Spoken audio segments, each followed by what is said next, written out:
إبراهيم في العالمين إنك حميد مجيد. قال الله تبارك وتعالى في كلامه المجيد: أعوذ بالله من الشيطان الرجيم. بسم الله الرحمن الرحيم. يسألونك ماذا ينفقون قل ما أنفقتم من خير فللوالدين والأقربين واليتامى والمساكين وابن السبيل وما تفعلوا من خير فإن الله به عليم. كتب عليكم القتال وهو كره لكم وعسى أن تكرهوا شيئا وهو خير لكم وعسى أن تحبوا شيئا وهو شر لكم والله يعلم وأنتم لا تعلمون. يسألونك عن الشهر الحرام قتال فيه قل قتال فيه كبير وصد عن سبيل الله وكفر به والمسجد الحرام وإخراج أهله منه أكبر عند الله والفتنة أكبر من القتل ولا يزالون يقاتلونكم حتى يردوكم عن دينكم إن استطاعوا ومن يرتد منكم عن دينه فيمت وهو كافر فأولئك حبطت أعمالهم في الدنيا والآخرة وأولئك أصحاب النار هم فيها خالدون. إن الذين آمنوا والذين هاجروا وجاهدوا في سبيل الله أولئك يرجون رحمة الله واللہ غفور الرحیم. اب مفسر رحمۃ اللہ علیہ قرآن مقدس کی ان آیات مبارکہ جو سورۃ البقرہ کی آیات ہیں، ان آیات مبارک میں انفاق فی سبیل اللہ اور الجہاد فی سبیل اللہ کے بارے میں ارشاد ہے. جیسا کہ الحمدللہ ہم نے سابقہ آیات میں پڑھا ہے کہ یہ سب جو ہیں ابواب البر میں داخل ہیں. جتنے آپ پچھلے آیات مبارک پڑھ چکے الحمدللہ. اللہ تبارک و تعالی نے جیسے آپ نے صیام کے بارے میں پڑھا، حج کے بارے میں پڑھا، پھر مومنین کے بارے میں پڑھا، منافقین کے بارے میں پڑھا، اور آخر آیات میں یہ آیا تھا کہ اللہ تبارک و تعالی جب کسی کو اپنا دوست بناتے ہیں، ایمان نصیب فرماتے ہیں اور مدارج عالیہ عطا فرماتے ہیں تو اس کا امتحان بھی ضرور ہوتا ہے. کوئی چیز بغیر مشقت محنت کے حاصل نہیں ہوتی. اور اسی میں ذکر دیا گیا تھا کہ بھی سابقہ جتنے لوگ گزرے ہیں انبیاء علیہم الصلاۃ والتسلیم، اللہ کے عباد صالحین، ان پر بھی بڑے بڑے امتحان آئے. تو انسان کو یہ لازم ہے کہ وہ ہر امتحان میں پورا اترے، اللہ تبارک و تعالیٰ کی رضا پہ راضی رہے، اللہ تبارک و تعالیٰ کی تقدیر اور قضا پہ اپنا ایمان رکھے کہ جو فیصلہ میرے مالک نے میرے حق میں کیا ہے اسی میں بہتری.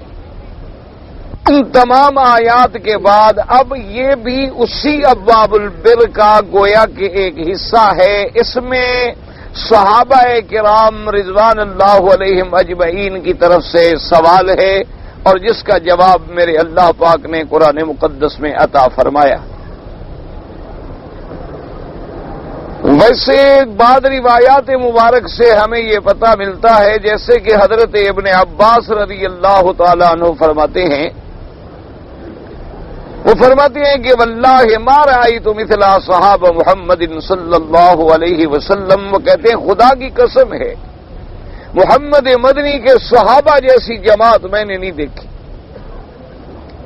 رضوان اللہ تعالی علیہم اجمعین کہ انہوں نے باوجود اتنے کہ حضور صلی اللہ علیہ وسلم کا قرب حاصل تھا، محبت حاصل تھی، پیار حاصل تھا، لیکن انہوں نے زیادہ سے زیادہ صرف تقریباً کوئی 13 سوال ہیں جو انہوں نے کیے ہیں حضور صلی اللہ علیہ وسلم.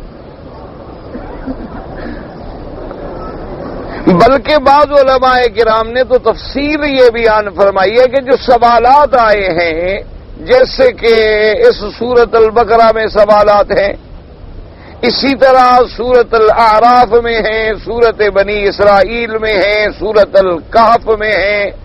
تو یہ مجموعی طریقے پر جو سوالات ہیں وہ فرماتے ہیں کہ 6 یا 7 تو ایسے سوال ہیں جو صحابہ نے کیے، اور بعض سوالات ایسے بھی ہیں جو یہود نے کیے، صحابہ نے نہیں کیے، لیکن حضور صلی اللہ علیہ وسلم سے یہودیوں نے سوال کیا، جیسے اصحاب کہف کے بارے میں، ذوالقرنین کے بارے میں. یہ سوالات جو تھے یہ یہود کی طرف سے کیے گئے. تو ایک مسئلہ ہمیں یہ بھی معلوم ہوا کہ آدمی کو بلا وجہ سوال نہیں کرنے چاہیے. ہمیشہ سوال وہ کیا جائے جس کی ضرورت ہے، یا جو انسان کو مسئلہ درپیش آ گیا ہے اس کے بارے میں سوال کرے. اور کثرت سوال جو ہے وہ اللہ کو محبوب نہیں ہے، کیونکہ بعض اوقات یہ بھی ہوتا ہے کہ انسان ایک ایسا سوال کر بیٹھتا ہے، جیسے کہ حجۃ الوداع کے موقع پر آقا انعامدار صلی اللہ علیہ وسلم جب تشریف لے آئے تو ایک صحابی نے کھڑے ہو کے سوال کیا، کل عام یا رسول اللہ صلی اللہ علیہ وسلم، کہ یہ حج مبارک کا جو فریضہ ہے ہر بندے پر ہر سال حج فرض ہے. حضور صلی اللہ علیہ وسلم سکتا، چپ ہو گئے.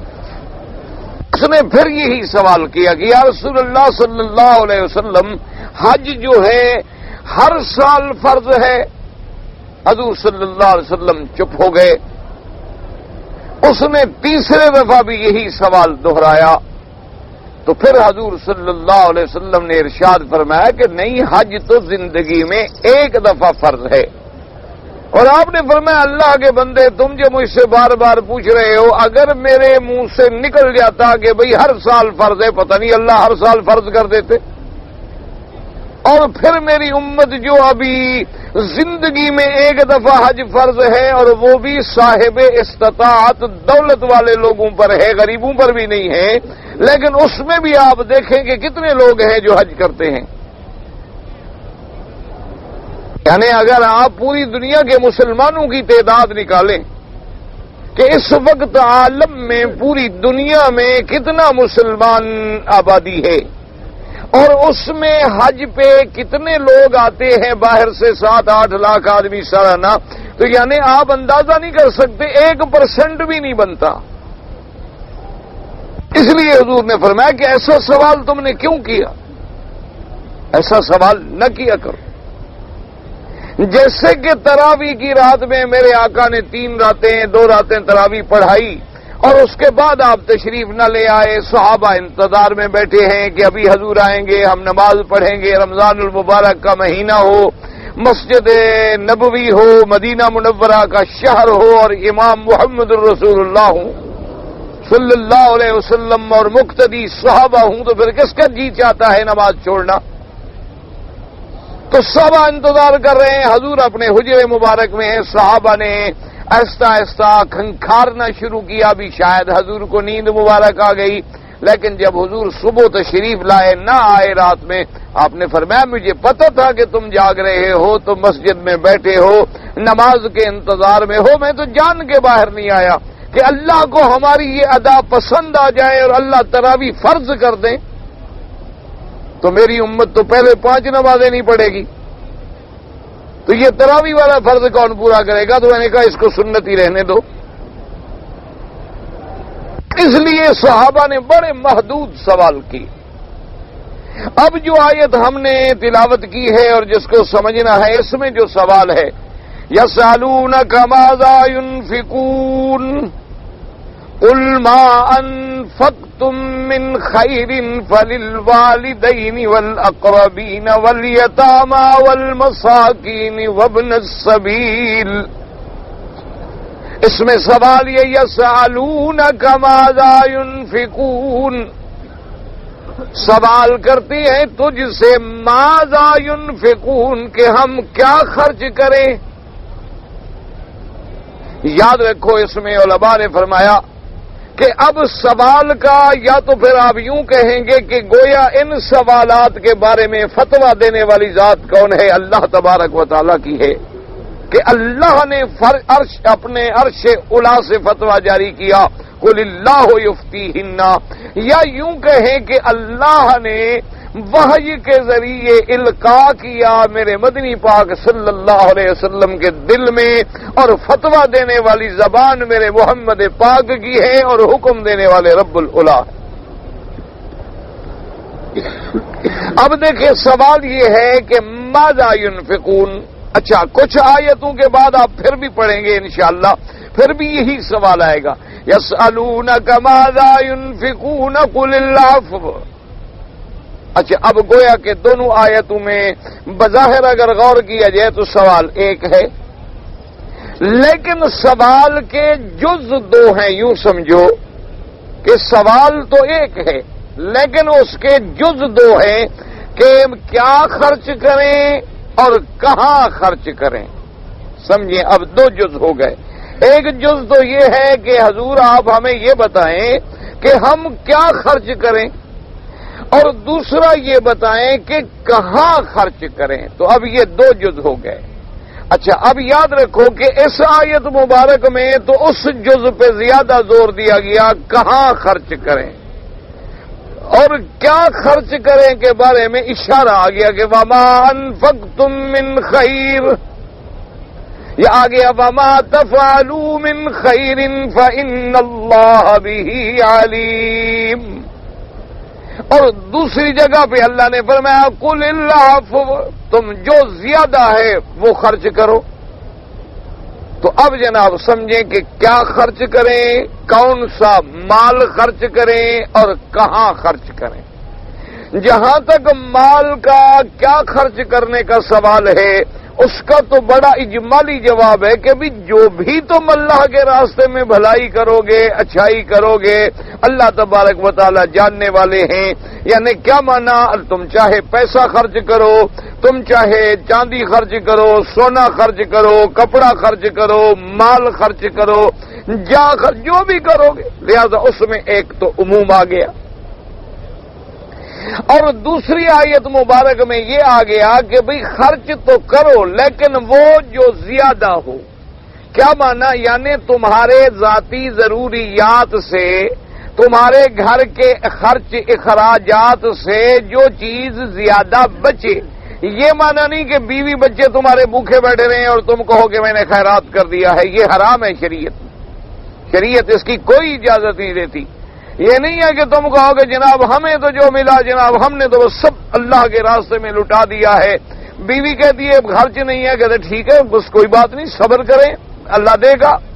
یہ شریعت کے خلاف ہے۔ شریعت جہاں ہمیں توکل کا سبق پڑھاتی ہے وہاں اسباب پر عمل کرنے کا سبق بھی ہمیں پڑھاتی ہے کہ بھئی اسباب پر بھی عمل کرو لیکن توکل میری ذات پہ کرو۔ اونٹ کو رسی بھی باندھو لیکن بھروسہ اللہ کی ذات پہ کرو، اپنی طرف سے محنت کرو، مزدوری کرو، نوکری کرو، لیکن توکل اللہ کی ذات پہ کرو۔ اگر اللہ کے نبی خاتم الانبیاء حبیب کبریا اور جو تمام دنیا سے افضل ہیں، اعلی ہیں اور سب سے زیادہ متوکل علی اللہ ہیں، آپ نے اگر اپنی بیویوں کو سال کا خرچہ دیا ہے تو اس کا مطلب ہے کہ شریعت میں یہ حکم ہے کہ آدمی اپنے بیوی بچوں کے لیے خرچ کا پورا انتظام کرے اور اپنے ذاتی ضروریات سے جو چیز بچ جائے اس میں سے خیرات کرے۔ اچھا اسی طرح یہ مسئلہ بھی ساتھ ساتھ سمجھ لیں کہ اگر ایک آدمی ہے مثلا اس پہ قرضہ ہے، وہ مقروض ہے اور اللہ نے اس کو پیسے دے دیے اور وہ خیرات کر رہا ہے تو یہ ناجائز ہے۔ اس پہ ذمہ ہے کہ سب سے پہلے وہ اپنا قرضہ ادا کرے، نہ کہ خیرات کرے۔ پہلے اپنا قرضہ ادا کرے کیونکہ قرضہ حقوق العباد ہے جو توبہ سے بھی معاف نہیں ہوتا جب تک کہ قرضے والا بندہ معاف نہ کرے۔ تو لہذا یہ بھی نیکی شمار نہیں ہوگی کہ قرضہ تیرے سر پہ موجود ہے اور تو خیرات کر رہا ہے، یہ ناجائز ہے۔ اگر تم نے 1 ریال خیرات کیا ہے تو اتنا بہتر ہے کہ تم 1 ریال قرض ادا کر دو۔ وہ اس کی ایک لطیفہ ہے، تو لطیفہ بہرحال ایک پیر صاحب تھے، بڑے بزرگ گزرے ہیں، بڑے مشہور بزرگ تھے، پیر تھے، فوت ہو گئے۔ اور علامہ اقبال آپ جانتے ہیں، اکثر لوگ نام سنتے ہیں علامہ صاحب کا، وہ بھی فوت ہو گئے۔ بہرحال اللہ تبارک و تعالی سب کی قبروں پہ رحمت فرمائے، جو فوت ہو گئے ان کی مغفرت فرمائے، اور جو زندہ ہیں اللہ تبارک و تعالی ان کو ہدایت نصیب فرمائے، اور ہم سب کا خاتمہ خیر پہ فرما کے جنت الفردوس نصیب فرمائے۔ تو بہرحال یہ تھا کہ وہ پیر صاحب کی علامہ صاحب کے ساتھ دوستی تھی، گپ شپ تھی، شام کو آتے اکٹھے بیٹھتے چائے شائے پیتے۔ تو ایک دن وہ بیٹھے تھے تو پیر صاحب کا ایک مرید آ گیا، تو اس مرید نے حضرت کی خدمت میں 100 روپے، اس زمانے میں 100 روپے بڑی چیز ہوتی تھی، 100 روپے نذرانہ پیش کیا اپنے مرشد کی خدمت میں، پیر صاحب کی خدمت میں۔ اور اس کے بعد پیر صاحب نے خیریت پوچھی، حال احوال پوچھا، تو اس نے کہا حضرت دعا کریں، میرے اوپر 1000 روپے کا قرضہ ہے، اللہ کرے میرا قرضہ اتر جائے، مہربانی کریں، آپ میرے پیر ہیں مرشد ہیں، دعا کر دیں۔ تو خیر پیر صاحب نے دعا کے لیے ہاتھ اٹھائے اور علامہ صاحب ہنس پڑے۔ علامہ صاحب ملنگ آدمی، کلندر آدمی تھا، تو وہ مرید تو خیر چلا گیا اٹھ کے، تو پیر صاحب ناراض ہو گئے کہ عجیب آدمی ہو، میں دعا کر رہا تھا اور تم ہنس رہے تھے، کیا اس میں کون سی ہنسنے والی بات تھی؟ بھائی میرا مرید ہے، اس نے کہا میرے لیے دعا کرو، میں اس کے لیے دعا کر، ہنسنے والی بات کون سی ہے؟ علامہ صاحب نے کہا حضرت ہنسنے والی بات نہیں ہے، بہرحال میرے حساب سے تو وہ الو جو ہے اب 1100 روپے کا مقروض ہو گیا ہے، 1000 کا قرضہ اس پہ پہلے تھا اور 100 روپے اس بدبخت نے آپ کو نظر کیے، تو اب قرضہ ہو گیا 1100۔ تمہاری دعا کا مجھے پتا ہے جو لگتی ہے، تمہاری دعا لگتی تو تمہاری اپنی اولاد نہ ٹھیک ہو جاتی۔ تو اس نے کہا وہ تو 1100 کا مقروض ہو گیا، اس کو کیا فائدہ ہوا تمہاری دعا کا؟ تمہاری دعا تو یہ تھی، تمہیں اگر مرید سے ہمدردی تھی تو 100 روپے اس کو واپس کر دیتے، اپنی طرف سے 100 روپیہ اور دے دیتے کہ جاؤ قرضے والے کو دے دو۔ بھائی آپ اوپر تو نہ چڑھے نا اللہ کے بندے، اب آئے بعد میں ہیں اور چڑھتے سب کے اوپر ہیں، عجیب آدمی۔ سفید رستائی اندی شیبت المسلم، اللہ فرماتے ہیں کہ کسی کے سفید بال آئیں تو پھر میری رحمت کو حیا آتی ہے کہ ہاتھ پھیلائے تو میں کیسے خالی کروں۔ تو بہرحال تو اب یہ ہے، تو اسلام نے ہمیں یہ حکم دیا ہے، یاد رکھو کہ خرچ کرو لیکن جو تمہارے پاس زیادہ بچے، پہلے بیوی بچوں کا خرچہ، اپنا خرچہ، قرضے، ضروریات، ان سب کے علاوہ۔ اچھا اب بعض صحابہ کا تو یہ عالم تھا، جیسے سیدنا ابی ذر غفاری رضی اللہ تعالیٰ عنہ، اور بھی کچھ صحابہ ایسے ہیں، وہ فرماتے تھے کہ کل العفو کا معنی یہ ہے کہ جو تم سے زیادہ بچا ہے سب خیرات کر دو۔ وہ کہتے تھے کہ مثلا تمہارے پاس 2 جوڑے ہیں کپڑوں کے، تو 1 جوڑا پہنو، 1 خیرات کرو، یعنی زیادہ رکھنے کا تمہیں حکم نہیں ہے۔ اگر تم نے کھانا کھایا ہے اور 1 روٹی بچ گئی ہے کہ فوراً خیرات کرو، اس کو رکھنا نہیں ہے، کیونکہ کل العفو جو ہے سب کچھ لٹا دینا ہے۔ لیکن یہ ان کا اپنا اجتہاد تھا، فتویٰ اس پہ نہیں ہے۔ جمہور صحابہ، جمہور تابعین، جمہور علماء کا فتویٰ یہ ہے کہ انسان اللہ کے حق، بندوں کے حق ادا کر کے اپنے پاس اگر جائیداد رکھے تو جائز ہے، کوئی منع نہیں ہے۔ اچھا اب جناب سمجھیے، اللہ نے ہمیں حکم دیا کہ خرچ کرو اور کہا کرو۔ یسألونک ماذا ينفقون قل ما انفقتم من خیر فللوالدین والاقربین والیتامی والمساکین وابن السبیل۔ اب دوسرا سوال تھا کہ مولا ہم کہاں خرچ کریں؟ اللہ نے فرمایا جو خرچ کرو سب سے زیادہ حق کس کا ہے؟ والدین، تمہارے والدین کا سب سے زیادہ حق ہے، یعنی والد والدہ۔ اور علماء فرماتے ہیں اسی ضمن میں یعنی ان علا، یعنی کیا مانا، اگر دادا دادی نانا نانی وہ بھی سب اسی والدین کے ضمن میں آ جاتے ہیں، لیکن سب سے زیادہ حق جو ہے والدین کا ہے۔ والدین کے بعد فرمایا والاقربین، اور پھر تمہارا والدین کے بعد جو حق ہے وہ رشتہ داروں کا ہے۔ اقربا اور رشتہ دار جتنا زیادہ قریبی اتنا زیادہ حق۔ رشتہ بعض رشتے دور کے ہوتے ہیں نا، بعض رشتے قریب کے ہوتے ہیں، تو تو اب جتنے رشتہ دار زیادہ قریب ہیں وہ زیادہ حقدار ہیں۔ اور اس کے بعد اللہ پاک فرماتے ہیں والیتاما، اور بن ماں باپ کے بچے یتیم وہ تمہارے خیرات کے حقدار ہیں۔ اور فرمایا والمساکین، اور محتاج، لیکن ایسے محتاج جو کسی سے سوال نہیں کرتے، ہاتھ نہیں پھیلاتے، اپنے اللہ تبارک و تعالیٰ کے آگے اپنی حالت کو رکھتے ہیں۔ وابن السبیل، اور مسافر یعنی سفر میں آنے والے۔ اب دیکھیں چاہے سفر میں کوئی امیر ہے لیکن پیسے گر گئے، کٹ گئے، جیب کٹ گئی، پیسہ گر گیا، نقصان ہو گیا، تو وہ بھی تمہارے خرچے کا حقدار ہے۔ اب ان باتوں کو سمجھیں، پہلا ذکر آیا والدین کا، دوسرا رشتہ داروں کا، تیسرا یتیموں کا، مسکینوں کا اور مسافروں کا۔ اسی بات سے یہ مسئلہ سمجھیں کہ بھی ان آیات میں جو ہم پڑھ رہے ہیں یہ زکوٰۃ کا مسئلہ نہیں ہے۔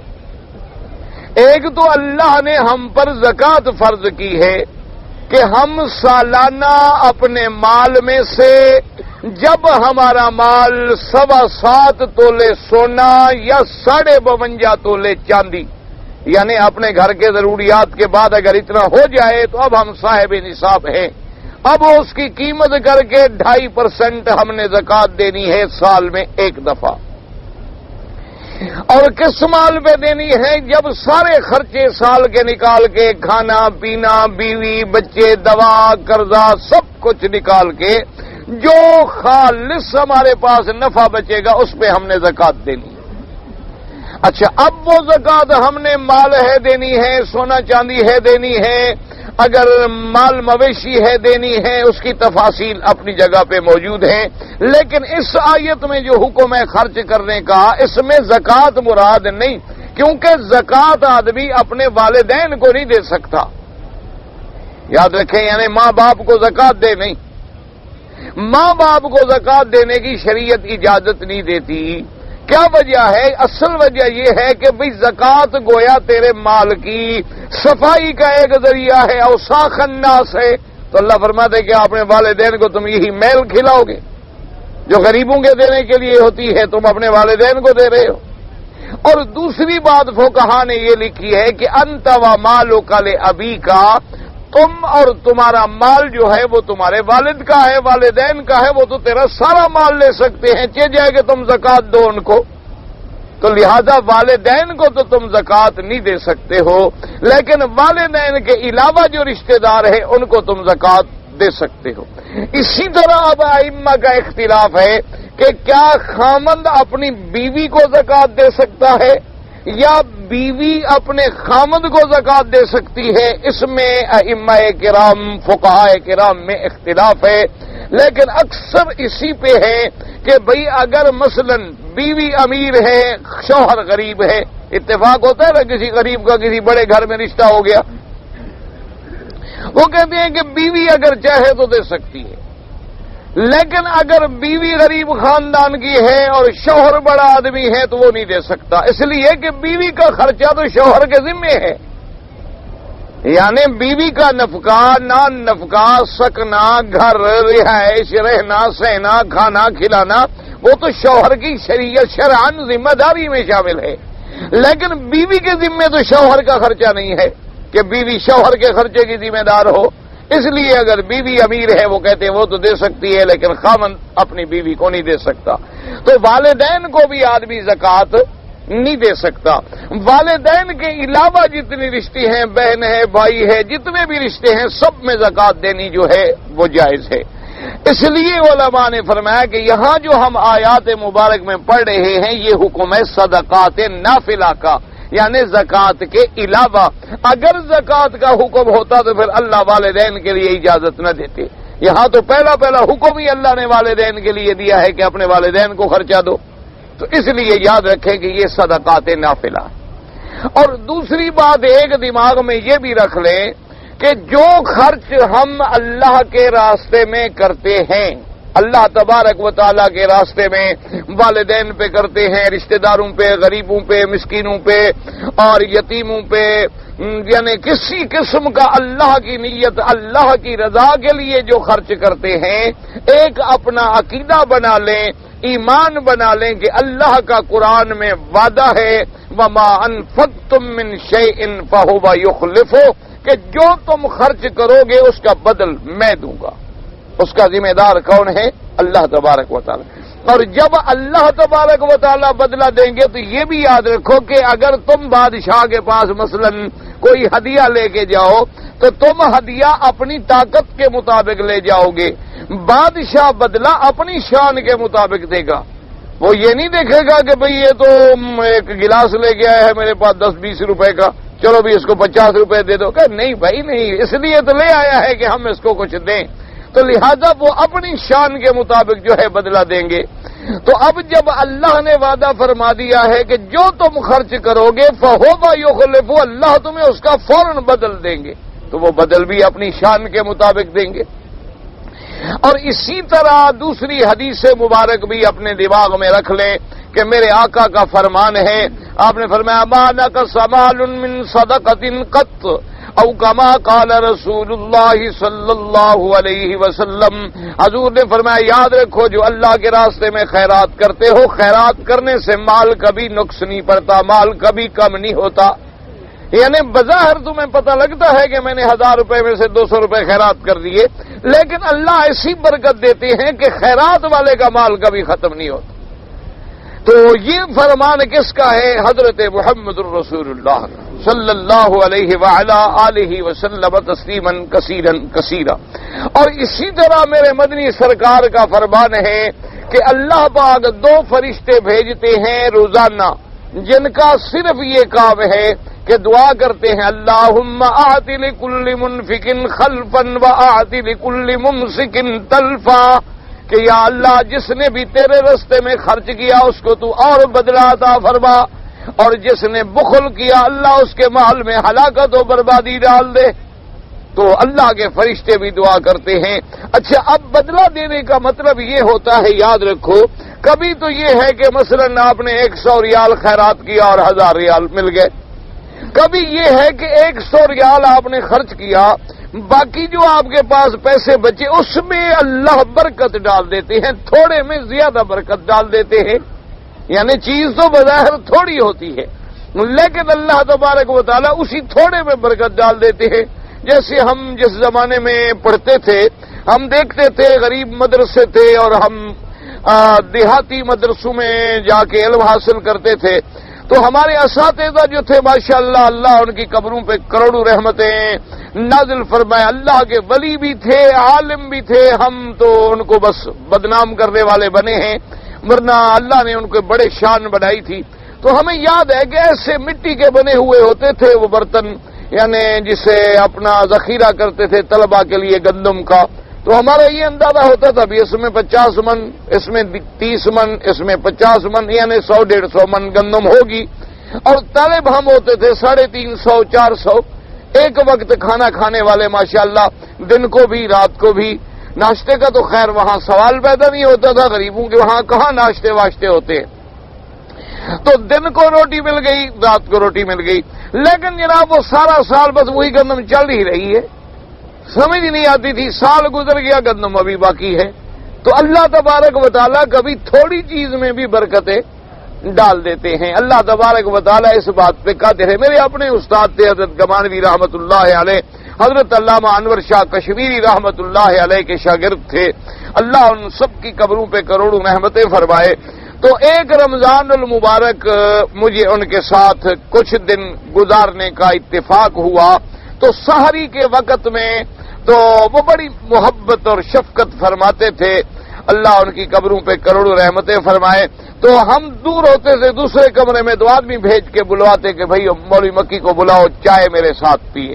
تو بالکل آپ یقین فرمائیں، یعنی میں اللہ کے کعبے میں بیٹھ کے بات کر رہا ہوں کہ بھئی اتنی سی ایک چینک ہوتی تھی، اس کا اتنی بھی نہیں تھی، اتنی سی چینک، اتنی سی چینک ہوتی، وہ چائے بنوا کے کپڑا ڈال کے اوپر، تو حضرت انتظار میں بیٹھے ہوتے، ہم ساری جو کچھ ہوتا کھا لیتے، چائے کے لیے حضرت بلا لیتے اپنے پاس۔ تو اب جناب کبھی ہم 20 آدمی ہو گئے، کبھی 30 ہو گئے، کبھی 10 ہو گئے، کبھی 50 ہو گئے، سب لوگ آ جاتے، کوئی میرے ملنے والے، کوئی حضرت کے ملنے والے۔ اب حضرت اسی چینک سے بس چائے ڈال رہے ہیں اور سب ہم پی رہے ہیں، 50 ہیں تو وہی چینک ہے، 60 ہیں تو وہی چینک ہے، اور 10 آدمی ہیں تو وہی چینک ہے، بس چل نہیں رہی ہے۔ اور کئی دفعہ اس کے بعد خیال آیا کہ بھائی یہ کیا ہے، تو پھر میں نے کہا کہ اللہ پاک بس اللہ برکت ڈال دیتے ہیں، اب کیا پوچھنے کی کیا ضرورت ہے۔ تو اب یہ یعنی ہمارا اپنا تجربہ ہے، اپنے آنکھوں سے، ایک دن کا نہیں کئی دن کا، اور پابندی کے ساتھ حضرت کا حکم ہوتا تھا کہ چائے میرے ساتھ آپ پیئے، اور ہمیں بھی انتظار ہوتی تھی کہ اللہ والے کے ہاتھ سے حلال کا مال ہو، رزق حلال ہو، اور محدث، مفسر، مجاہد اور اتنے بڑے موحد تھے کہ جنہوں نے بادشاہ وقت جو ہے اس کا پیر بریلوی تھا، اور بادشاہ وقت کے مرشد کے خلاف کفر کا فتویٰ دے دیا کہ اس نے توحید کے خلاف لکھا ہے، لہذا توحید کے خلاف لکھنے والا مسلمان نہیں ہو سکتا۔ اتنے بڑے مجاہد آدمی تھے، یہ نہیں پرواہ کی کہ اس کا مرید بادشاہ ہے مجھے نکال دے گا، جو ہو جائے، اللہ کی توحید کے لیے ڈرنے کا کیا مطلب، جو ہوگا دیکھا جائے گا۔ تو اس لیے میں عرض کر رہا تھا کہ ایک برکت یہ ہوتی ہے کہ کبھی اللہ تھوڑی چیز میں برکت ڈال دیتے ہیں۔ اچھا، ایک علماء نے لکھا ہے برکت یہ ہوتی ہے کہ ہمارے پاس 1000 ریال تھا، ہم نے 100 ریال خیرات کر دی، باقی بچے 900 ریال۔ اب نہ تو ہمیں پیسے ملے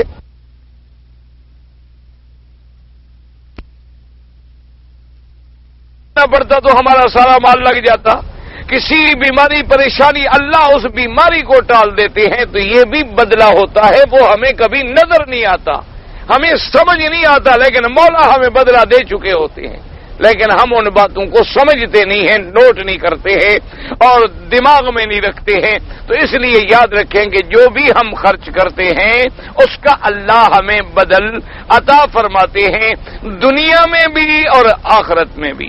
اسی طرح میرے پاک نبی کا فرمان یاد رکھ لیں، حضور نے فرمایا کہ جو تم نے کھا لیا فنا ہو گیا، جو تم نے پہن لیا وہ سیدھا ہو گیا۔ حضور نے فرمایا جو تم نے اللہ کے راستے میں خرچ کیا وہ تمہارا بینک میں محفوظ ہو گیا، وہ تمہارا ہمیشہ کے لیے محفوظ ہو گیا۔ اور بینک بھی ایسا کہ جس میں 7% نہیں، جس میں 700 گنا برکت ہے، جس میں اللہ کے حرم میں خرچ کرو تو 1,00,000 درجہ مل جائے۔ اور آپ خوش نصیب ہیں کہ اب رمضان المبارک کا مہینہ آنے والا ہے، تو اس لیے آپ اس آنے والے مہینے کے استقبال کے لیے ابھی سے ذہنی طور پر اپنے آپ کو تیار کریں، اپنے بچوں کو، اپنے خاندان کو، اپنے اہل والوں کو، کہ مسلمانوں کے لیے تو یہ سب سے بڑی رحمت کا مہینہ ہے۔ اس لیے میں تو وہاں مختلف ملکوں میں بھی جب باہر جاتا ہوں دین کے کام کے لیے تو میں ان کو کہتا ہوں، میں نے کہا اصل میں بات یہ ہے کہ اللہ نے عرب والوں کو بڑا عقل دیا ہے، سمجھ دی ہے، سارا سال تو پتہ نہیں یہ کہاں کہاں پھرتے ہیں، جہاں جہاں جاؤ جناب عربی موجود ہے، جدھر بھی جاؤ، آپ کسی ملک میں جائیں پھر رہے ہیں، سیر کر رہے ہیں، پتہ نہیں کیا کیا کرتے ہیں۔ اللہ ہدایت دے، اللہ انہیں بھی ہدایت دے اور اللہ ہمیں بھی ہدایت دے۔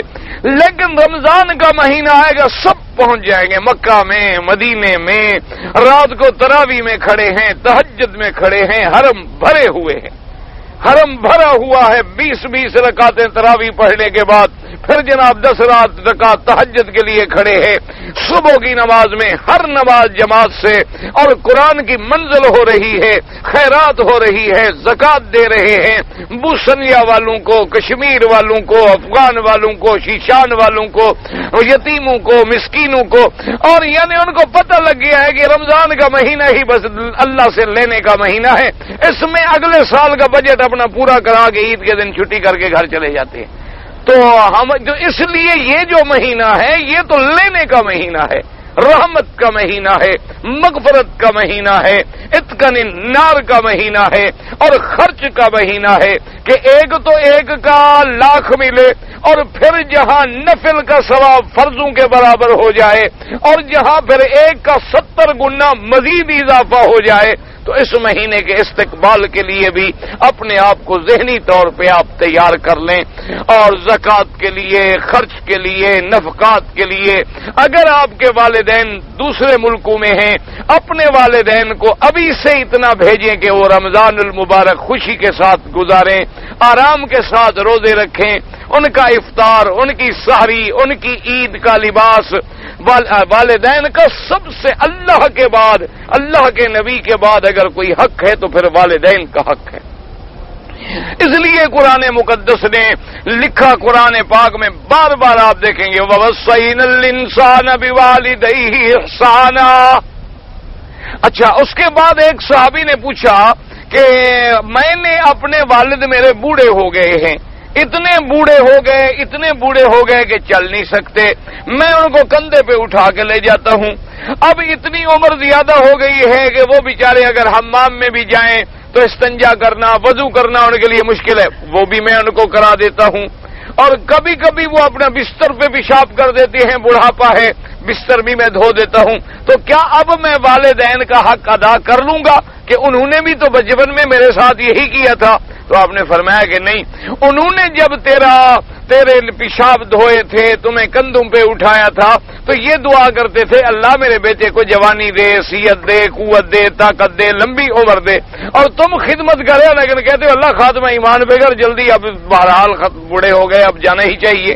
تو ان کی خدمت میں اور تیری خدمت میں آسمان و زمین کا فرق ہے، وہ تیرے لیے اور مانگتے تھے اور تو ان کے لیے کیا مانگتا ہے، لہذا تو کیسے ان کے حقوق ادا کر سکتا ہے؟ آدمی والدین کے حق کبھی بھی ادا نہیں کر سکتا، اور دنیا میں خوش نصیب ہیں وہ اولادیں جنہوں نے اپنے والدین کی اطاعت کی، فرما برداری کی اور ان کی دعائیں لے لی، فائدہ تو پھر بھی تمہیں ہوگا۔ والدین نے تو اپنا ایک وقت ہے گزار لیا، اپنی زندگی کے دن اچھے ماڑے جیسے تھے گزر جائیں گے، اصل فائدہ والدین کی رضامندی کا، اطاعت کا، خدمت کا پھر تجھے ملنا ہے، تاکہ تیری اولاد پھر تیرے لیے باعث عزت و باعث خدمت بنے گی، ورنہ پھر تیرے لیے وہی امتحان ہے جو تم اپنے والدین کے لیے کر رہے ہو۔ تو اللہ تبارک و تعالی نے سب سے یہاں پہلا حکم ہمیں یہ دیا کہ فَلِلْوَالِدَيْنِ وَالْأَقْرَبِينَ وَالْيَتَامَى وَالْمَسَاكِينِ وَابْنِ السَّبِيلِ۔ اچھا، اور رشتہ داروں کو دینے میں دو ثواب ہیں، ایک صدقے کا ثواب، ایک صلہ رحم کا ثواب، صلہ رحمی کا بھی ثواب ہے۔ اور اس کے بعد فرمایا وَمَا تَفْعَلُوا مِنْ خَيْرٍ فَإِنَّ اللَّهَ بِهِ عَلِيمٌ۔ اور جو بھی تم بلائی کا کام کرتے ہو اللہ جاننے والے ہیں۔ کیا معنی جاننے والے ہیں؟ یعنی یہ نہیں کہ تم نے کیا اللہ کو پتہ نہیں، نہ، ہر چیز اللہ کے علم میں ہے، اور جب ہر چیز اللہ کے علم میں ہے تو اللہ تبارک و تعالی اس کا تجھے پورا بدلہ دیں گے۔ اس کے بعد پھر اللہ نے آگے حکم دیا کتب علیکم القتال وهو کرہ لکم وعسى ان تکرہوا شیئا وهو خیر لکم وعسى ان تحبوا شیئا وهو شر لکم واللہ یعلم وانتم لا تعلمون۔ اللہ نے فرمایا کتب علیکم القتال، جہاد جو ہے تم پر فرض کر دیا گیا، وَهُوَ كُرْهٌ لَكُمْ، اور تمہارے لیے وہ مشقت والی چیز ہے کہ جہاد کرنا، گھر چھوڑنا، بچے چھوڑنے، اللہ کے راستے میں جا کے لڑنا، اپنی جان تک قربان کر دینا، لیکن سمجھو کہ جہاد جو ہے یہ فرض ہے، لیکن کیا یہ فرض عین ہے یا فرض کفایہ ہے؟ سمجھے مسئلہ؟ تو جمہور کی رائے یہ ہے کہ جہاد جو ہے یہ فرض کفایہ ہے۔ کیا مانا کہ اگر امت میں سے ایک جماعت جہاد کر رہی ہے تو باقی امت گناہگار نہیں ہوگی، کیونکہ فرض کفایہ کا معنی یہی ہوتا ہے، جیسے نماز جنازہ فرض کفایہ ہے، نماز عشاء فرض عین ہے۔ فرض عین تو ہر آدمی نے ادا کرنا ہے، فرض کفایہ یہ ہوتا ہے کہ اگر ہم میں سے 5 آدمی بھی کھڑے ہو کے نماز پڑھ لیں گے تو ہم باقی گناہگار نہیں ہوں گے، ثواب تو نہیں ملے گا لیکن ہم پر گناہ نہیں ہوگا۔ تو جمہور یہ کہتے ہیں کہ جہاد جو ہے وہ فرض کفایہ ہے، فرض عین نہیں۔ انہوں نے کہا وجہ یہ ہے کہ اس آیت میں تو ہے کتب علیکم القتال وهو کرہ لکم، اور دوسری جگہ اللہ فرماتی ہیں فلولا نفر من کل فرقۃ منہم طائفۃ لیتفقہوا فی الدین۔ اللہ نے فرمایا کیوں نہیں تم میں سے ایک جماعت ایسی کہ اگر باقی جہاد پہ چلے جائیں تو ایک جماعت دین حاصل کرے، دین کی سمجھ حاصل کرے، دین پڑھے۔ تو اگر ہر بندے پہ فرض ہوتا تو اس جماعت کو نہ روکا جاتا کہ تم دین پڑھنے کے لیے رک جاؤ، اور اسی طرح بخاری اور مسلم کی روایت میں موجود ہے کہ ایک آدمی آیا حضور صلی اللہ علیہ وسلم کی خدمت میں، اس نے کہا حضور میں جہاد میں میرا نام لکھیں۔ آپ نے فرمایا حل من اباک حی، تمہارے والدین میں کوئی زندہ ہے؟ اس نے کہا ہاں حضور میرے والدین زندہ ہیں اور میں تو ان کو روتا ہوا چھوڑ گیا۔ آپ نے فرمایا فجاہد فیہما، جاؤ اپنے والدین کی خدمت کر کے جہاد کرو۔ تو حضور نے ان کو اجازت دے دی کہ بھی والدین کی خدمت کرو اور جہاد پہ بغیر والدین کی خدمت کے نہ جاؤ۔ تو اس لیے علماء نے فرمایا کہ اگر مثلا کوئی بیٹا کوئی نوجوان جہاد پہ جانا چاہے تو والدین کی اجازت کے بغیر نہیں جا سکتا۔ اسی طرح کوئی خامد جانا چاہتا ہے تو پھر وہ بیوی سے بھی کہے گا، پوچھے گا، کیونکہ اس کے بھی حقوق کے ادائیگی کے مسائل ہیں۔ تو اس لیے علماء نے فرمایا کہ جہاد تو جاری ہے، الجہاد ماضٍ الی یوم القیامہ، لیکن فرض کفایہ ہے، فرض عین نہیں۔ اچھا، بعض علماء فرماتے ہیں کہ یوں سمجھو کہ اگر جہاد فرض کفایہ ہے، لیکن کب تک؟ جب تک کہ خدا نہ کرے اگر کوئی کافر ہم پر حملہ کر دے، اگر کوئی کافر مسلمانوں کے اوپر چڑھ آئے اور کوئی راستہ باقی نہ ہو تو پھر ہر آدمی پہ فرض عین ہے، پھر تو ہر مرد بچہ اور سب کو جہاد کرنا پڑے گا۔ اسی لیے ورنہ جو ہے وہ فرض کفایہ ہے۔ اور جہاد ایک ایسی نعمت ہے، اللہ نے فرمایا کہ بظاہر تو تمہیں بڑی مشقت والا کام لگتا ہے، لیکن تمہیں پتہ نہیں کہ اصل عزت تمہاری اسی جہاد کے ساتھ ہے۔ جس دن تم جہاد چھوڑ دو گے اس دن تمہاری عزت ختم ہو جائے گی۔ اسی لیے آپ اندازہ کریں کہ مسلمانوں میں قرن اول میں، صحابہ میں، تابعین میں، تبع تابعین میں، خیر القرون میں اللہ نے جو اسلام کو عزت دی تھی، اسلام کو عظمت دی تھی، وہ یہی تھی کہ جہاد کا سبق وہ نہیں بھولے تھے۔ اللہ تبارک و تعالی نے ان کو اتنی عزت دے دی، اتنی عظمت دے دی کہ مسلمانوں کا نام سن کر کفر کانپتا تھا۔ آج بھی دیکھیں کہ پوری دنیا میں، پورے عالم میں تمام کفر اکٹھا ہو رہا ہے، اور اس کو اگر خطرہ ہے تو صرف اسلام سے ہے۔ ان کو پتا ہے کہ یہ شیر ہے، لیکن ابھی یہ سرکس کا شیر بنا ہوا ہے، اس کو اپنی قوت کا پتہ کوئی نہیں۔ لیکن جس دن یہ مسلمان جاگ جاتا ہے اور اس کو پتہ چل جاتا ہے کہ اچھا میں تو خالد کی اولاد ہوں، میں تو ابھی بکر و عمر عثمان علی کی اولاد ہوں، میں تو اپنے اسلاف کے کارنامے زندہ کرنے والا ہوں، تو پھر دنیا کی کوئی طاقت اس کے سامنے ٹھہرتی نہیں ہے۔ اس لیے وہ خائف ہیں، وہ سازشیں کرتے ہیں، وہ ہمیں نقصان پہنچاتے ہیں۔ حالانکہ دیکھو ہم تو آپس میں لڑ رہے ہیں، ہم تو بھٹکے ہوئے ہیں، ہماری تو مسجد میں ایک مولوی اور ایک مؤذن کی بھی آپس میں صلح نہیں ہے۔ یعنی اگر آپ ایک مسجد میں چلے جائیں، آپ مولوی سے پوچھیں کہ جناب یہ مؤذن کیسے ہے، وہ کہے گا جناب یہ تو بڑا خراب آدمی ہے۔ اچھا مؤذن سے پوچھیں کہ بھائی تمہارے مولوی صاحب کا کیا ہو، کہے گا جناب کیا پوچھتے ہوتے ہو، تو بس نماز تو کسی کی نہیں ہوتی، ویسے باقی مولوی صاحب ٹھیک ہے۔ تو ایک مؤذن اور مولوی کی آپس میں نہیں بنتی، دو مدرسے ہیں ان کی آپس میں نہیں بنتی، دو مسجدیں ہیں ان کی آپس میں نہیں بنتی، 6 لاؤڈ سپیکر لگائے ہوئے ہیں ایک دوسرے کو گالیاں دینے کے لیے، لیکن اس کے باوجود کفر کانپ رہا ہے، کفر ڈر رہا ہے۔ کوئی کیا وجہ کیا ہے؟ جب وہ ہمارے ماضی پہ نظر ڈالتا ہے، جب وہ ہماری تاریخ پہ نظر ڈالتا ہے کہ یہ تو وہ لوگ ہیں کہ انہوں نے تو دجلہ کے دریاؤں پہ گھوڑے دوڑا ڈالے، یہ تو وہ لوگ ہیں کہ یہ تو ہواؤں کے گزر گئے، طوفانوں میں گزر گئے، آگ میں گزر گئے، انہوں نے تو کسی چیز کو دیکھا ہی نہیں ہے۔ یہ تو وہ لوگ ہیں کہ جب ان کو 4 لڑکیاں پکاریں تو یہ عرب سے اٹھ کر سندھ تک کفر کو تہس نہس کر کے پھینک دیتے ہیں، لیکن ابھی یہ سوئے ہوئے ہیں، پتہ نہیں جاگ جائیں، پتہ نہیں بیدار ہو جائیں۔ اور مسلمان خدا کی قدرت ہے، یہ بھی ہماری تاریخ ہے کہ جب ہم پہ کوڑے پڑتے ہیں اور جب ہم بالکل غفلت میں، آپ نے دیکھا ہے نا جی کہ آپ کا بیٹا سو رہا ہو تو آپ کہتے ہیں بیٹا اٹھو نماز کا وقت ہو گیا، 1 منٹ کے بعد پھر آپ دیکھیں بھائی اٹھو، میں نے کہا نماز کا وقت ہو گیا، کمال کر رہے ابھی سو رہے ہو، وہ یوں کر کے سو گیا، تو تم جا کے اٹھو بھائی کیا کر رہے ہو، اچھا یا پانی کا مار دے اٹھو بھائی، اگر پھر بھی نہ اٹھے تو کپڑا کھینچ کے یا کبھی اس کو بھی کھینچ کے نیچے گرا دیتے ہو۔ مسلمان بھی جب خواب غفلت میں پڑ جاتا ہے تو ہمیں کوڑے پڑتے ہیں اللہ کی طرف سے کہ یہ جاگے، یہ بیدار ہو جائے، یہ خواب غفلت سے اٹھ جائے، اور جب ہم اٹھ جاتے ہیں پھر کفر کی طاقت ہمارے سامنے نہیں کھڑی ہو سکتی، سوال پیدا نہیں ہو سکتا۔ آپ نے دیکھا نہیں ہے کہ چند داڑھی والوں نے کیا کر دکھایا کہ سرخ ریچھ کو مار مار کے بھگا دیا کہ نہیں؟ اب دیکھ لو شیشان میں کیا ہو رہا ہے، جتنی اندر جاتے ہیں قبرستان بن جاتا ہے ان کا. اور اللہ تبارک و تعالیٰ کی حالانکہ لڑنے والوں کے پلے میں کچھ بھی نہیں، لیکن نعرہ تکبیر ہے، اللہ کا نام ہے، دل میں یقین ہے کہ ہم مسلمان ہیں. وہی ایک عظمت ہے جو ان کو ڈراتی ہے. تو اس لیے اللہ نے فرمایا ڈرا نہ کرو، یہ قتال، یہ جہاد ہم نے تیری عظمت کے لیے لکھے ہیں. کتب علیکم القتال وہو کرہ لکم، یہ تمہارے لیے مشقت ہے. فرمایا عسیٰ ان تکرہوا شیئا وہو خیر لکم. اللہ نے فرمایا بعض اوقات ایک چیز کو بظاہر تم اپنے لیے برا سمجھتے ہو لیکن اس میں تمہارے لیے بھلائی ہوتی ہے.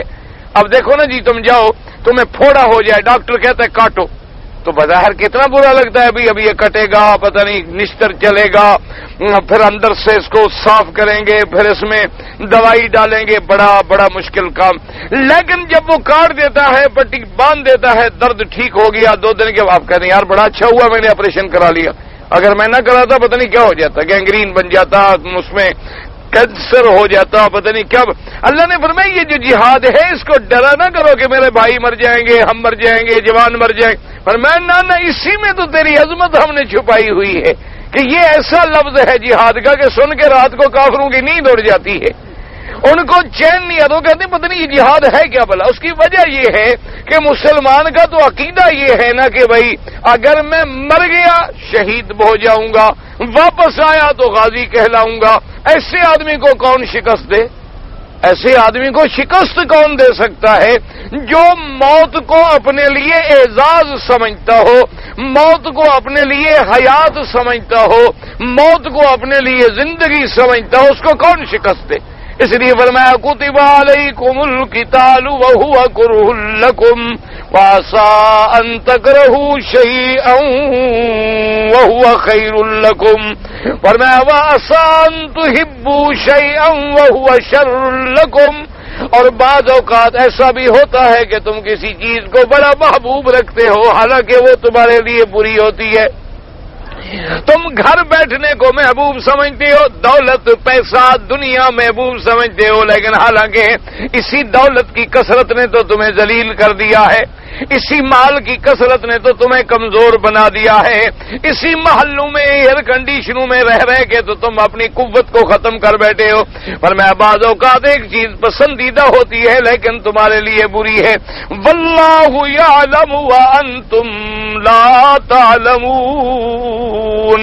اللہ جاننے والے ہیں تم نہیں جانتے ہو، اللہ علم والے ہیں تم نہیں جانتے ہو. تو جب اللہ نے جہاد کا حکم دیا ہے تو تمہاری بہتری، تمہاری بھلائی، تمہاری خیر اسی کے اندر مضمر ہے.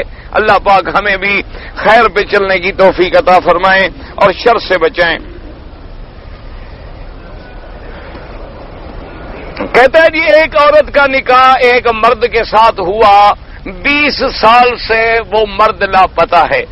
اس کے بعد اس عورت کا نکاح کسی دوسرے آدمی سے ہو گیا، پھر وہ پہلا آدمی جو ہے وہ بھی نکل آیا، تو اب کیا ہوگا؟ تو مسئلہ شریعت کا یہ ہے کہ اگر عورت کا خامد گم ہو جائے اور 3 سال کی مدت گزر جائے اور اس کے بعد 3 سال میں کوئی پتہ نہ چلے کہ وہ مر گیا ہے، زندہ ہے نہیں ہے، تو وہ عورت وقت کے قاضی کو درخواست دے گی اگر اسلام کی حکومت ہو. اگر اسلام کی حکومت نہ ہو تو اپنے محلے کے 2-4 علماء، 2-4 بزرگ آدمی، دین والے آدمی، ان کی کمیٹی بنا کے ان کے سامنے عورت اپنا قصہ رکھے گی کہ میرا شوہر 3 سال سے لاپتہ ہے، مہربانی فرمائیں میرے بارے میں جو شریعت فیصلہ کرے وہ اس کے بارے میں اخبار میں دیں گے، اشتہار دیں گے، ڈھونڈیں گے، تلاش کریں گے، تحقیق کریں گے. اگر عورت کی بات سچی ہوگی اس کو دوسرے نکاح کی اجازت دے دیں گے. اب چاہے وہ پہلا شوہر واپس بھی آ جائے، بس وہ نکاح اس کا ختم ہو گیا. تو اگر عورت نے اسی طرح کیا پھر تو ٹھیک ہے، لیکن اگر عورت نے ایسا نہیں کیا ہے شریعت کے مطابق اور پھر اس کا پہلا نکاح باقی رہتا ہے، کیونکہ آخر فیصلہ تو پھر ہر آدمی کہہ دے گا. جیسے مثلا آپ آئے ہوئے ہیں نوکری کرنے کے لیے، عام طور پہ 2 سال کا کنٹریکٹ ہوتا ہے، اچھا رینیو ہو جائے تو 4 سال کا ہو گیا، تو پھر تو ہر کسی کی بیوی پیچھے دوسری نکاح کر لے گی. وہ کہے گی میرا خاوند تو 4 سال ہو گیا غائب ہے، مجھے تو نہیں ملا ہے. تو اس لیے یہ معاملے ایسے نہیں ہوتے کہ جب تک کہ آپ محکمے میں جا کر قاضی سے فیصلہ نہ لیں اس کے بغیر آپ نہیں کر سکتے ہیں۔ اپنی سوتیلی ماں کی بہن سے شادی ہو سکتی ہے، وہ تمہاری کیا لگتی ہے؟ کچھ بھی نہیں لگتی۔ تمہاری سوتیلی ماں جو ہے اس کی بہن تمہاری کیا لگتی ہے؟ کچھ بھی نہیں لگتی ہے۔ یہ تو بھائی مجھ سے پڑھا نہیں جاتا کیا لکھا ہوا ہے۔ جدے سے عمرہ کرنے کے لیے آتے ہیں، اپنے ساتھ کپڑے اس لیے لے آتے ہیں کیونکہ کپڑوں کے رکھنے کا کوئی خاص بندوبست نہیں ہو سکتا ہے، حل کو یہاں پر کروا لیتے ہیں لیکن کپڑے جدے میں جا کر تبدیل۔ اچھا، کہتا ہے جی کہ ہم جدے سے آتے ہیں عمرہ کرنے کے لیے تو ہم احرام باندھ کے آ جاتے ہیں، اپنے باقی کپڑے ساتھ نہیں لے آتے کیونکہ بھی ہم یہاں مکہ شریف میں کپڑے کہاں رکھیں۔ عمرے سے فارغ ہو گئے، حلق وغیرہ کرا لیا، جب شام کو جدہ لوٹے تو غسل کر کے وہاں کپڑے پہن لیے، ٹھیک، کوئی حرج نہیں، کوئی بات نہیں۔ تم 2 چادروں میں چاہے 10 دن پھرتے رہو، اسلام کو کیا تکلیف ہے؟ کوئی ایسا مسئلہ نہیں ہے، تمہاری مرضی ہے، تم وہاں جدے میں بھی جا کے نہ پہنو کپڑے ہی نہیں، 2 چادروں میں پھرتے رہو، تب بھی کوئی مسئلہ نہیں۔ یہ تو کوئی ایسی بات۔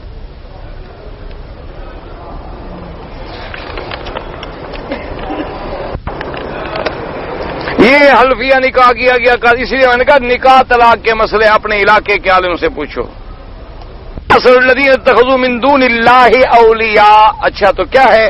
غیر اللہ کو اولیاء رکھنے والے، مکڑے کا گھر کا مثال دیا کہ اللہ نے یہ فرمایا سمجھو کہ جو اللہ کے سوا ولی جو ہے، مولا جو ہے، والی جو ہے، حافظ جو ہے، ناصر جو ہے، وہ کون ہے؟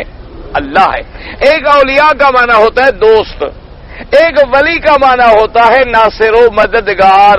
اللہ ولی الذین آمنوا یخرجہم من الظلمات الی النور۔ ایک ہے مومنون بعضهم اولیاء، بعض مومن ایک دوسرے کے دوست ہیں۔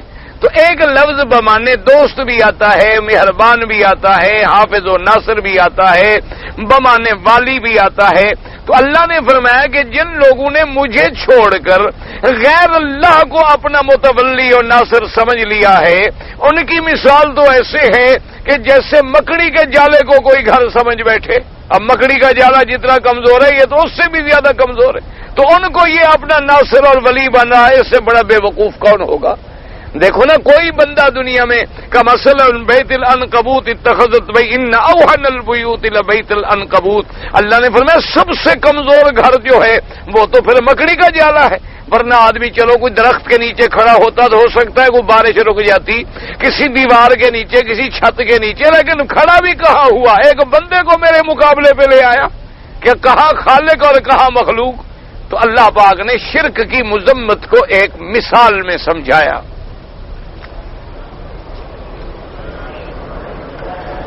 میں جی شرکا میں کام کرتا ہوں، داڑھی رکھنے کا ارادہ کیا ہے، تو لیکن شرکا والے کہتے ہیں کہ آپ کچن میں کام کرتے ہیں، آپ داڑھی نہ رکھیں۔ کیوں؟ کچن میں جو کام کرے داڑھی کو کیا خطرہ ہے؟ داڑھی کے جل جانے کا خطرہ ہے، تمہارے جلنے کا خطرہ نہیں ہے۔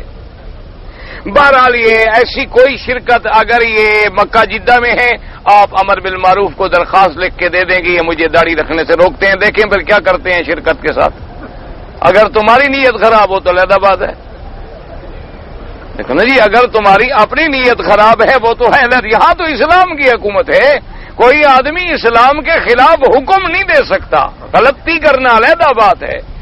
ایک ہے گناہ ہونا کہ ایک آدمی داڑھی نہیں رکھتا، گناہگار ہے، لیکن ایک آدمی دوسرے کو حکم دے کہ تم داڑھی مت رکھو، 2 گواہ لے آؤ، دیکھو نتیجہ کیا نکلتا ہے، ہمیشہ کے لیے شرکت کا جنازہ پڑھ دیں وہ۔ تجربہ تو کرو نا، یہاں تمہارے ملک کی حکومت نہیں، یہاں تو قرآن و سنت کی حکومت ہے۔ جی نماز میں کبھی چھوٹی سورت پہلے پڑھ لیتا ہوں اور بڑی سورت بعد میں پڑھ لیتا ہوں، نماز تو ہو جاتی ہے، کچھ بھی نہیں ہوتا، لیکن افضل یہ ہوتا ہے کہ پہلے بڑی پڑھو، بعد میں چھوٹی پڑھو، اور جیسے قرآن پاک میں ترتیب ہے اسی ترتیب سے پڑھو، جو سورت اول ہے اس کو اول پڑھو، جو بعد میں ہے اس کو بعد میں پڑھو، لیکن بہرحال بھول جانے سے تم پڑھتے تو ہو نا، پہلی میں چھوٹی، دوسرے میں کوئی حرج نہیں، نماز ہو جاتی ہے۔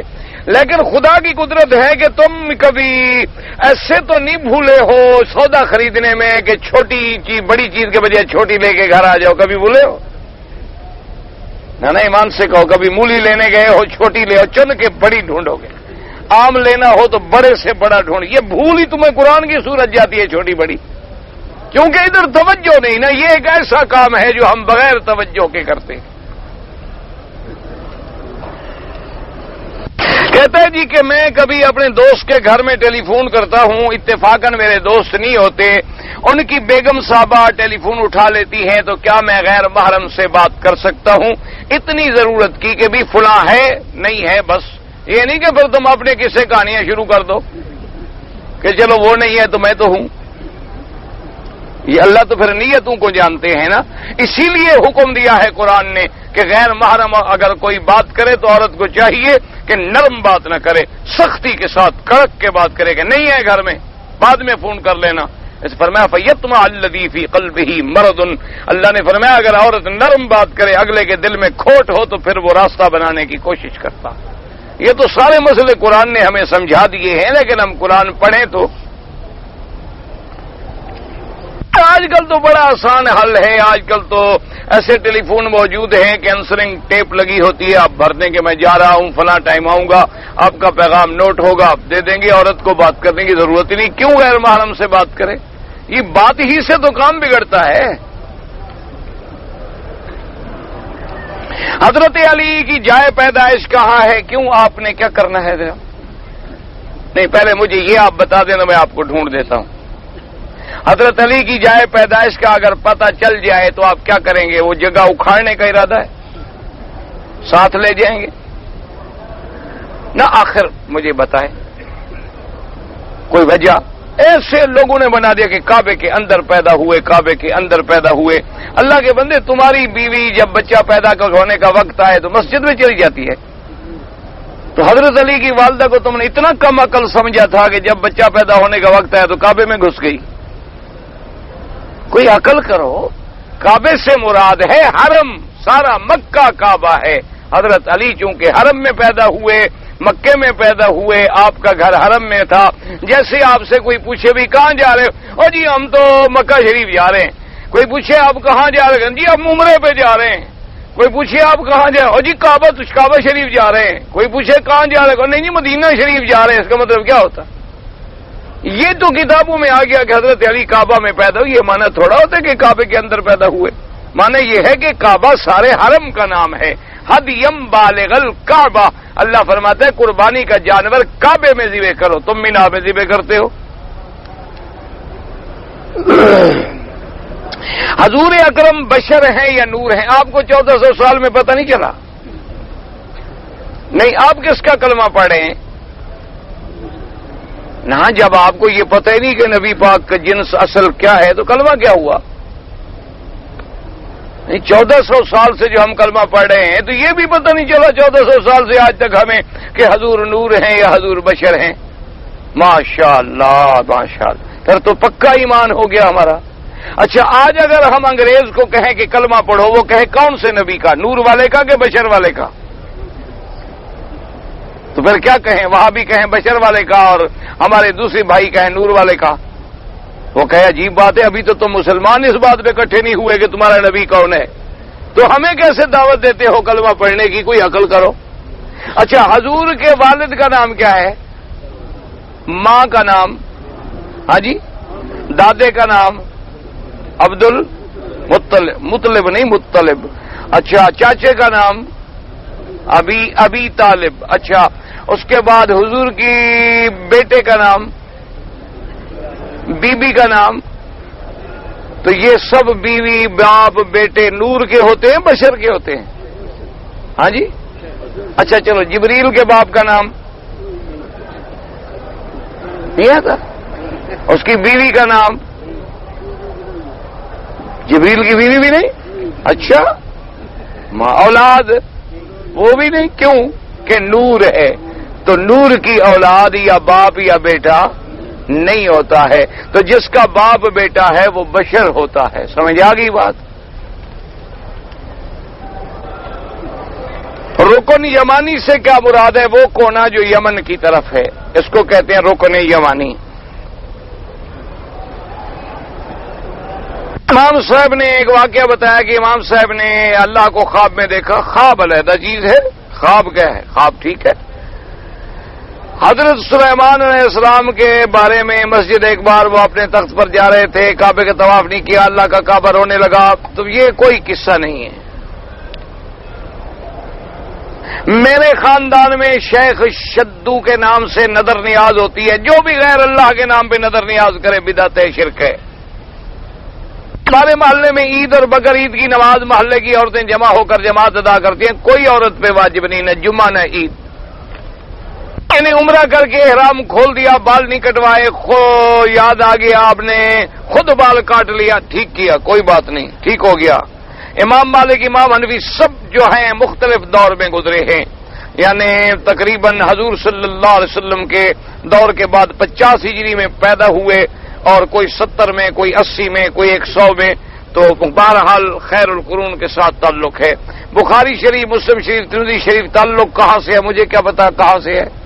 پڑھ تو رہے ہو بخاری، بخارا سے، ترمذی، ترمذ سے، اصفہان سے، تو لکھا ہوا تو ہے نام کے ساتھ تعلق. اور کیسے تعلق بتاؤں؟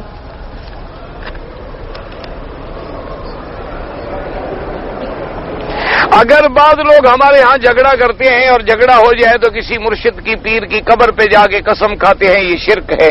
اللہ کے نام کے سوا کسی کی قسم جائز نہیں. روافض کی بنیاد کب سے شروع ہوئی؟ عبداللہ ابن سبا سے. بسم اللہ ہر بار پڑھیں، سورج جب شروع کریں تو پڑھیں. میں جمعہ کی نماز ہم پڑھنے آتے ہیں، بیچ میں نہیں آ پاتے، جمعہ کا روزہ رکھتا ہوں. صرف ایک جمعہ کا روزہ نہ رکھا کریں، ملا کے رکھا کریں. ہم انڈیا سے آئے، جدہ ایئرپورٹ پر احرام باندھا، عمرہ تو ہو گیا لیکن دم آپ پر پڑ گئی. ایک فارغ التحصیل کون سے مدرسے کا، مجھے کیا پتا کس کے بارے میں آپ پوچھ رہے ہیں.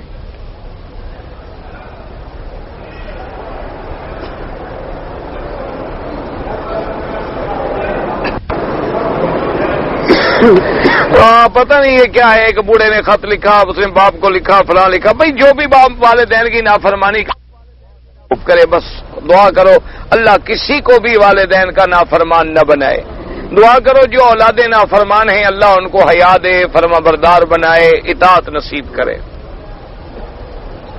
اگر مسافر لوگ عشاء کی نماز پڑھ رہے ہیں تو بعض لوگوں نے آ کے ان کے پیچھے عشاء کی شروع کر دی، تو بہرحال احناف کے نزدیک تو نہیں ہوتی، باقی ائمہ کے نزدیک نماز جائز ہے. احناف کے نزدیک ضروری ہے کہ امام اور مقتدی کی نیت ایک ہو.